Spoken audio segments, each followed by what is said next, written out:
Okay, enough self-pity already. Let's get to work. I'm making this video on the occasion of my total knee replacement, actually my second one. And it reminded me how difficult it is to practice letter forms if you want to when you're kind of incapacitated in one way or another. Also, when you're on airplanes for thousands of hours or in airports for thousands of hours and wanting to find something to do with your calligraphy, it's hard to have a lot of supplies, whether you're in the airports or you're laid up not feeling well. And so you can do this, you can still practice with a minimum number of supplies. I learned this technique and going to study at the Newberry Library, the special collections. When you go to the Newberry Library in Chicago, one of the great libraries in the world for special collections of calligraphy, they're very generous in having you come there and study as you wish. One of the restrictions is you can bring in pencil and paper, no pens. And so Robert Williams, a person who has been so influential on my calligraphic development, is a genius. He knows that collection at the Newberry by heart, and he has brought us there on occasion to have study groups. And one of the things he showed us was how to actually make a broad edge writing tool out of a mechanical pencil. And so if you simply have some grid paper made for calligraphy and a mechanical pencil, you can go into the Newberry Library and special collections and practice the letter forms you see there and emulate them with this minimal amount of tools and just one or two other things that I'm going to show you in just a minute. And so, yes, indeed, you don't have to go, poor me, I can't practice because I'm not feeling well. You can say, all right, all I need is a minimum number of supplies and the willingness to do it, and we're off to the races. So let me show you how to do this. The first thing I'm going to do is take my 11 by 17 grid pad and cut it in half. I'm going to take a metal rule and a utility knife and cut it down the center. So now, after I cut it, what I'll have is a nice portable grid pad 8.5 by 11, and it still has the cardboard backing, so it's nice and stout and you can write on it on almost any surface. So that's our beginning.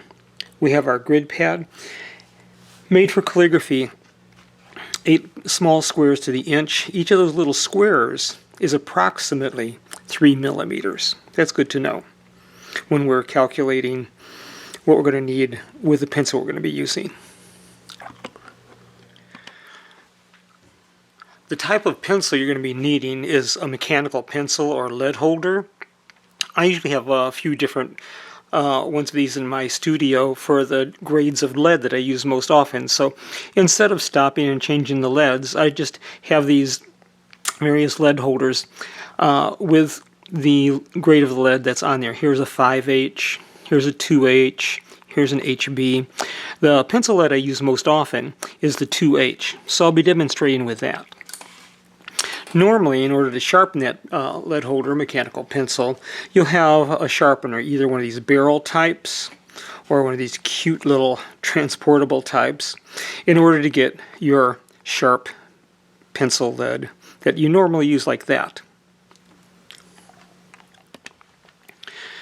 Instead of having a point, what we want to do is have a broad edge. And to do that is really simple. All we need is a piece of sandpaper that's fine grit. I usually like to use a 400 grit. That works well for me. And then after you've taken your lead out of mechanical pencil, of course, with a mechanical pencil or lead holder, all you really need to do is push the button at the end, the jaws at the front open up, and release the lead. So that now what I'm going to do is, instead of having that sharp point coming out, I'm going to reinsert it so the sharp point is going in. And then what I can do is the following. What we're trying to create here is a writing tool with a broad edge. You can see I've been working on this already. If you look at it from the top or bottom, you can see that it's a broad edge writing tool. So it'll give us the thicks and thins we normally get with a broad edge pen. If I turn it so you can see it sideways, you can see how it's going to have a thin. So let me show you how it got that way. I'm going to hold my pencil, my lead holder, at as flat an angle as possible so that I can take away as much of the graphite as possible. And I want to be real careful to just hold it in one place and just go back and forth as steadily as possible. There's not much to it. Take your time, and that's about all you need there. And then turn it over and do the same thing. It's easy to have it a bit too much at one angle or another, left to the right, and you may not get it your exact sharp broad edge at first. Examine it a lot when you're doing it. And so if I stop right there, and I'll try and zoom in here, I think you can see I'm getting the broad edge that I want. These leads come from the manufacturer, 2 millimeters wide. So now that we've made this into a broad edge nib, the broad edge nib is 2 millimeters wide. That comes in handy when we're working on our grid pad made for calligraphy, because if we do this, if we make our little stairway right here, like this, 1, 2, 3, we know that 2, 2, 2, we know that this is 2, 4, 6 millimeters tall right here. Okay, I'm going to be doing a little version of foundational right here that's about 3 nibs tall, or 6 millimeters. So if I do this,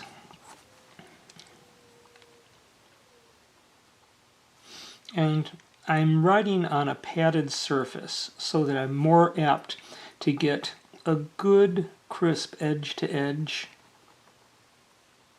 stroke. If I'm on a hard surface, I may not get the stroke that I want on there as crisp from edge to edge. Probably should have warmed up a little bit, but this is it au naturel. And this is what you can expect when you're doing your broad edge lettering.